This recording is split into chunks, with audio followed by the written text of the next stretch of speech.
అర్ధరాత్రి వేళ పెట్రోల్ బంకుల్లో దోపిడీ చేస్తున్న ఒక అంతర్రాష్ట్ర దొంగల ముఠాను అనంతపురం పోలీసులు పట్టుకున్నారు. మహారాష్ట్రకు చెందిన 8 మంది ముఠాగా ఏర్పడి ఊరి చివరన ఉన్న పెట్రోల్ బంకులే లక్ష్యంగా దోపిడీలు మొదలుపెట్టారు. రాత్రి వేళల్లో 2 లారీలతో బంకుల వద్దకు వెళ్లి అక్కడ సిబ్బందిని బెదిరించి డీజిల్, పెట్రోల్ క్యాన్లలో నింపుకుని దోపిడీలు చేస్తున్నారు.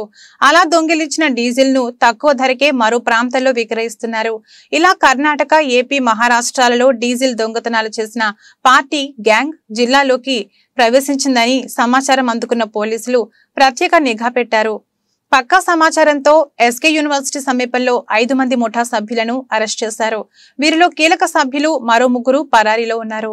వారి వద్ద నుంచి 3,50,000 నగదు, 2 12 చక్రాల లారీలు, 2 చేతి పంపులు, 100 మీటర్ల పైపు, 50 డీజిల్ క్యాన్లు స్వాధీనం చేసుకున్నారు. వీటి విలువ 35 లక్షలు ఉంటుందని ఎస్పీ వెల్లడించారు. వీరిపై 3 రాష్ట్రాల్లో కేసులు ఉన్నట్లు ఎస్పీ వెల్లడించారు. అనంతపురం సిసిఎస్ టీం ఒక మంచి వర్క్ చేయడం జరిగింది. ఇంటర్స్టేట్ రాబరీ గ్యాంగ్ 5 మంది ముఠాని పట్టుకోవడం జరిగింది.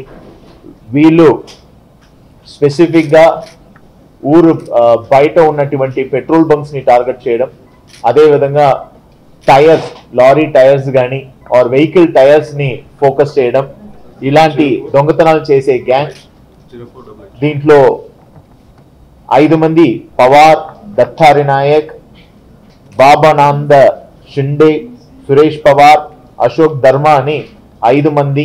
వీళ్ళందరూ కూడా మహారాష్ట్రకు చెందిన వారు. వీళ్ళతో పాటు ఇంకా కొంతమంది వీళ్ళతో కలిసి దొంగతనాల్లో అండ్ రాబరీలో పాల్పడినట్టు గుర్తించడం జరిగినాయి. వాళ్ళు అబ్స్కాండింగ్ లో ఉన్నారు. వాళ్ళని పట్టుకోవడానికి కూడా టీమ్స్ ని కన్సర్న్ స్టేట్ కి పంపించున్నాము.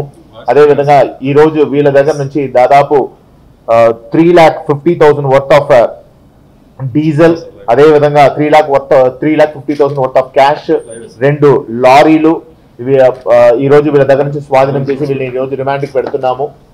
వీళ్ళ మోడస్ ఏంటంటే ఊరు బయట ఉన్నటువంటి పెట్రోల్ బంక్స్ ని ఎక్కువ టార్గెట్ చేసి అక్కడ 12 తర్వాత ఏదైతే క్యాష్ ఆ రోజు వాళ్ళ దగ్గర కలెక్షన్ అయినాయో అది దొంగతనం చేస్తూ, అదే విధంగా ఆడ ట్యాంక్ నుంచి డీజిల్ ని కూడా దొంగతనం చేసే ముఠా.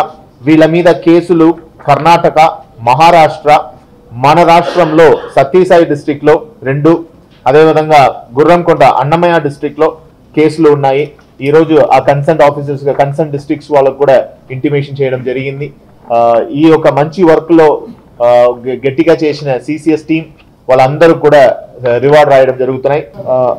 Karnataka, Maharashtra, then Bathalapalli Sathya Sai district, Gurramkonda, Annamayya. ఇది ప్రస్తుతం ఇప్పుడు వీళ్ళు చెప్పిన కేసెస్ అండి. సబ్సిక్వెంట్ గా వీళ్ళని పోలీస్ కస్టడీ తీసుకొని కూడా విచారించడం జరుగుతుంది. నైట్ 12 తర్వాత ఏదైతే ఊరు అవతల ఉందో, సో సిన్స్ అవుట్స్కర్ట్స్ లో ఉంటాయి కాబట్టి పెద్దగా జనసంచారం ఉండదు. సో ఆ టైం, అది నైట్ టైం తర్వాత 12 తర్వాత ఆ పెట్రోల్ బంక్స్ ని టార్గెట్ చేయడం, అక్కడ వెళ్ళి బెదిరించి డబ్బుల్ని తీసుకోవడం. డబ్బు తీసుకోవడం మాత్రం కాకుండా వీళ్ళ దగ్గర ఓన్ పంప్ ఉంది. ఆ పంపు ద్వారా అక్కడ ఉన్నటువంటి పెట్రోల్ ట్యాంక్ నుంచి డీజిల్ ని కూడా రాబరీ చేయడం వీళ్ళ మోడస్ ఆపరేండి. రిసీవర్స్ ఇద్దరిని కూడా ఈ రోజు పట్టుకున్నాము. వాళ్ళని కూడా 411 కింద రిమాండ్ చేస్తున్నాము. వీళ్ళ మళ్ళీ వెళ్ళి అమ్మేయడమే వీళ్ళ మోడస్. ప్రస్తుతం ఈ రోజు మనకు వీళ్ళు మన జిల్లా వరకు రాప్తాడు కేసులో రిమాండ్ అవుతున్నారు. రాప్తాడులో గతంలో పెట్రోల్ బంక్ లో చేసిన దాడిలో వీళ్ళు గ్యాంగ్ కి సంబంధించిన వాళ్ళే అనేది వాళ్ళు కన్ఫర్మ్ చేయడం. ఈ రోజు వాళ్ళని రిమాండ్ కు పంపిస్తున్నాం. Thank you.